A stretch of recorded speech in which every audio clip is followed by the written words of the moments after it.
అతిక్రమములను మనం దాచిపెట్టుకున్నట్లయితే మనం వర్ధిల్లలేము. అతిక్రమములను దాచిపెట్టుకొని మనం ఎంత ప్రార్థన చేసినా, అతిక్రమములను పాపమును హృదయంలో దాచిపెట్టుకొని మనం ఎంత కన్నీళ్లు విడిచినా, అతిక్రమమును లేదా పాపమును హృదయంలో దాచిపెట్టుకొని మనం ఎన్ని కానుకలు ఇచ్చినా, అతిక్రమములను పాపమును మన హృదయంలో దాచిపెట్టుకొని ఎన్ని ఉపవాసాలుండి ప్రార్థన చేసినా మనము దేవుని చేత కనికరించబడలేము, ధన్యులుగా మార్చబడలేము. పాపమును ఒప్పుకునే మనసు ఉండాలి, పాపమును ఒప్పుకొని విడిచిపెట్టాలి. అలా విడిచిపెట్టని క్రైస్తవులు ఇంకా చాలా మంది ఉన్నారు. ప్రార్థనకు వస్తూ ఉంటారు కానీ పైపైన ప్రార్థనలు చేస్తూ ఉంటారు, భక్తి చేస్తూ ఉంటారు కానీ పైపైన భక్తి చేస్తూ ఉంటారు. దేవుని మందిరంలో కన్నీళ్లు విడిచి ప్రార్థన చేసే అలవాటు లేదు చాలా మంది జీవితాల్లో. దేవుని మందిరానికి వచ్చినప్పుడు చేసిన తప్పులను ఒప్పుకునే మనసు లేదు చాలా మంది జీవితాల్లో.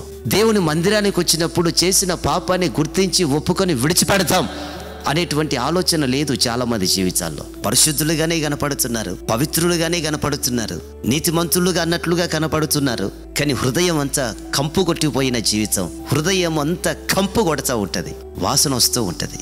నా ప్రియమైన సహోదరి సహోదరులారా, ప్రతిరోజు మనం పశ్చాత్తాపడి ప్రార్థన చేయాలి. పశ్చాత్తాపముతో ప్రార్థిస్తూ ఉన్నామా? పశ్చాత్తాపము చాలా మంది జీవితాల్లో కనపడట్లేదు.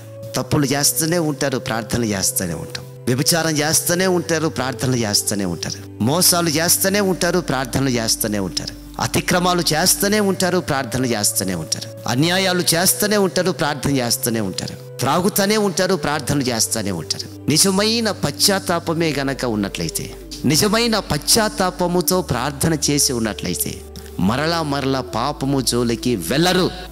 కానీ అటువంటి పశ్చాత్తాపముతో చేసే ప్రార్థనలు కరువైపోయాయి. నా జీవితంలో ఏదైనా ఒక చిన్న పొరపాటు జరిగినప్పుడు వెంటనే దేవుని సన్నిధిలో మోకరించి కన్నీళ్లు విడిచి ప్రార్థన చేస్తాను. అయ్యా, నా పొరపాటును క్షమించయ్యా, నన్ను క్షమించండి, నన్ను కడగండి, నీ రక్తం చేత నన్ను శుద్ధి చేయి నాయనా అని నేను కళ్ళు మూసుకున్నప్పుడు నా పొరపాటు నా ఎదుట కనపడకూడదు. నేను కళ్ళు మూసుకున్నప్పుడు, ప్రార్థనలో కళ్ళు మూసుకున్నప్పుడు నా పొరపాటు నా ఎదుట కనపడుతూ ఉన్నట్లయితే ఇంకా నాలో ఆ పొరపాటు ఉంది, ఆ పొరపాటుకు క్షమాపణ ఇంకా నేను పొందుకోలేదు అని నాకు అర్థమవుతుంది. ఎప్పుడైతే దేవుని సన్నిధిలో పశ్చాత్తాపడి ఒప్పుకొని విడిచిపెడతానో దేవుని సమాధానం నా హృదయంలోనికి వచ్చేస్తుంది. కళ్ళు మూసుకొని ప్రార్థిస్తున్నప్పుడు ఆ పొరపాట్లు నా ఎదుట కనపడకపోతే దేవుడు నన్ను క్షమించాడు, ఆయన నన్ను సమాధానపరిచాడు అని అర్థం. నా ప్రియమైన సహోదరి సహోదరులారా, పశ్చాత్తాపముతో చేసే ప్రార్థనలు ఉన్నాయా? కొంతమంది సాగిపోతూనే ఉంటారు, పశ్చాత్తాపడే మనసు ఉండదు చాలా మంది జీవితాల్లో. చాలా మంది విచిత్రమైన ప్రార్థన చేస్తూ ఉంటారు.